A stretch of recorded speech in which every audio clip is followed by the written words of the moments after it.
సర్వశక్తిగల దేవుని నామమునకు మహిమ కలుగునుగాక. ఈ పునరుద్ధాన దినమున మీకందరికీ వందనాలు తెలియచేస్తున్నాను. ఎలా ఉన్నారండి? అందరూ బాగున్నారా? ప్రతిరోజు మీ కొరకు, మీ కుటుంబాల కొరకు మేము ప్రార్థన చేస్తున్నామని చెప్పడానికి నేనెంతగానో సంతోషిస్తున్నాను.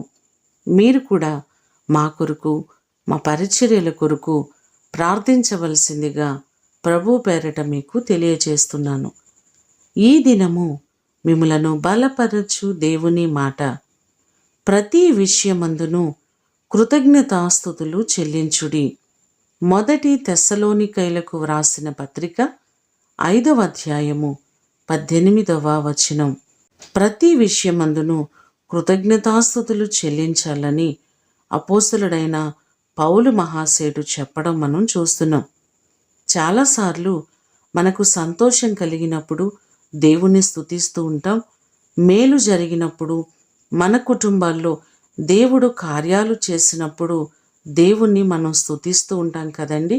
కానీ మన ముందున్నటువంటి భక్తులు ఎంతోమంది చెప్తున్నారు, ప్రతి విషయమందు అది సంతోషమైన, లేకపోతే కష్టమైన, బలహీనత అయినా, ఆర్థిక ఇబ్బందులైనా, కుటుంబంలో ఏ పరిస్థితులు మన ఎదుట ఉన్నప్పటికీ కూడా మనము హృదయపూర్వకముగా దేవుణ్ణి స్తుతించినట్లయితే దేవుడు మనలను అత్యధికమైన స్థితిలోనికి నడిపిస్తారు.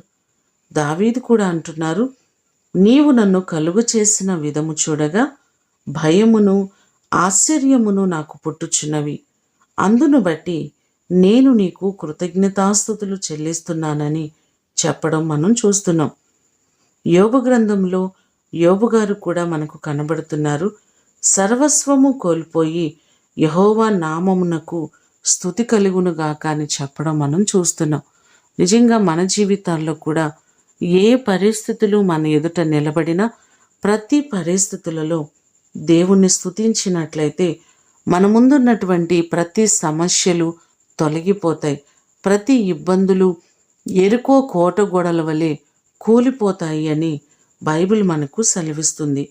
మీరు అనుభవిస్తున్న ప్రతి కష్టము, బలహీనతలు, ఇబ్బందులు, ఆర్థిక సమస్యలు, ఇటు పరిస్థితులన్నిటిలో దేవుణ్ణి మీరు స్తుతించి ఆయన నామానికి కృతజ్ఞతలు తెలియచేసినట్లయితే దేవుడు ఇంకా అనేకమైన కార్యాలు మీ అందరి జీవితాల్లో చేస్తారు.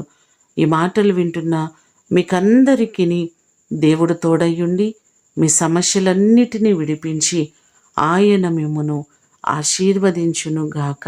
ప్రార్థన చేసుకుందాం. పరిశుద్ధుడైన తండ్రి, మీ పాదములకు వందనాలు, స్తోత్రాలు.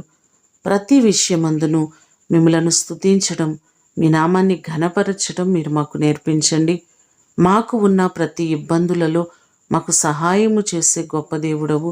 మా ప్రియులెల్లరినీ జ్ఞాపకం చేసుకొని ప్రతి వారి సమస్యలు, వారి ఇబ్బందులు, కొదువలన్నిటి నుంచి విడిపించండి. మా ప్రాంతాన్ని, మా గ్రామాన్ని, మా దేశ ప్రజలను, ప్రతి వారిని మీరు దీవించి ప్రతి వారికి మీరు క్షేమాన్ని మీరు కలుగు చేయండి. ఈ దినము కొరకు వందనాలు, కృతజ్ఞతలు మీకు తెలియచేస్తూ యేసు నామమున అడిగి వేడుకొని పొందియున్నాము తండ్రి, ఆమేన్. దేవుడు మిమ్ములను దీవించునుగాక.